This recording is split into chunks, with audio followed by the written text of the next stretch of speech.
নমস্কার বন্ধুরা, আমি সুস্মিতা। আমার চ্যানেলে আপনাদের স্বাগত। আজকে রান্না করে দেখাবো একদম কম তেলে কম মশলায় ডিমের ঝোল। প্রথমেই কড়াইতে তেল দিয়ে দিলাম। তারপরে তেল গরম হয়ে গেলে আস্তে আস্তে ডিমগুলো ছেড়ে দিলাম। তারপরে হাফ চামচ মতো লবণ আর হাফ চামচ মতো হলুদ দিয়ে দিলাম। এবার ডিমগুলোকে লাল করে ভেজে নেব।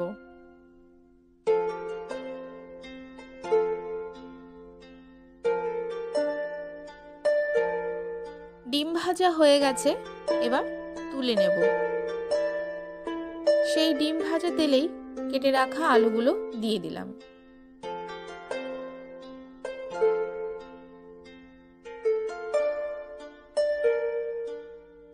এবার এগুলো হালকা ভেজে নেব।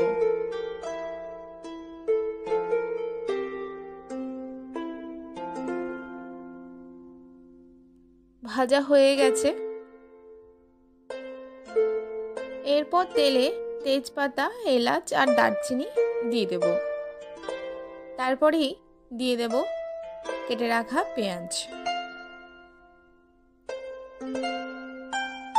পরে আমি আর কোনো রকম তেল ইউজ করিনি, সেই ডিম ভাজা তেলেই আমি এখন রান্নাটা করছি।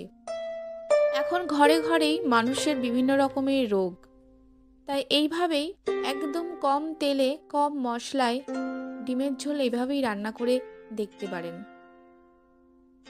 তারপরেই দিয়ে দেব আদা, জিরে, লঙ্কা, রসুন বাটা। এরপর ভালোভাবে মশলাটাকে কষিয়ে নেব।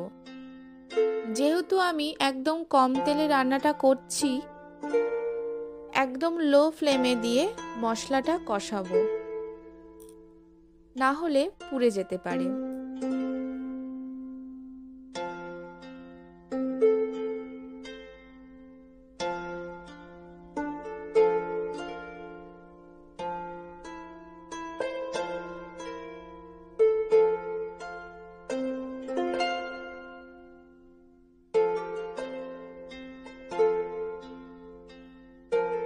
কিছুক্ষণ কষিয়ে নেওয়ার পরে সামান্য একটুখানি জল অ্যাড করে দিলাম। তারপরে আবারও একটুখানি নাড়াচাড়া করে নেব। কিছুক্ষণের জন্য ঢাকনাটা দিয়ে দেব, যাতে মশলার কাঁচা গন্ধটা চলে যায়। তারপরে ঢাকনা তুলে আমি আলুগুলো ভেজে রেখেছিলাম, সেই আলুগুলো অ্যাড করে দিলাম।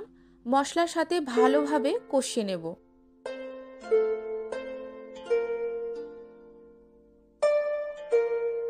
ভালোভাবে কষিয়ে নিয়েছি। দেখুন মশলা থেকে তেলও ছাড়তে শুরু করে দিয়েছে। তারপরে পরিমাণ মতো জল দিয়ে দিলাম। কিছুক্ষণ নেড়ে চেড়ে ডিম অ্যাড করে দেব আর ঢাকনা দিয়ে দেব আলুগুলো সেদ্ধ হওয়ার জন্য। দেখুন ঝোল ফুটে উঠেছে।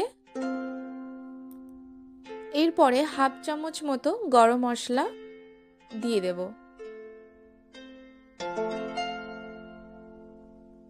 আমার রেডি একদম কম মশলায় কম তেলে ডিমের ঝোল। আপনারাও এভাবে রান্না করে দেখবেন, খুব ভালো হয় খেতে।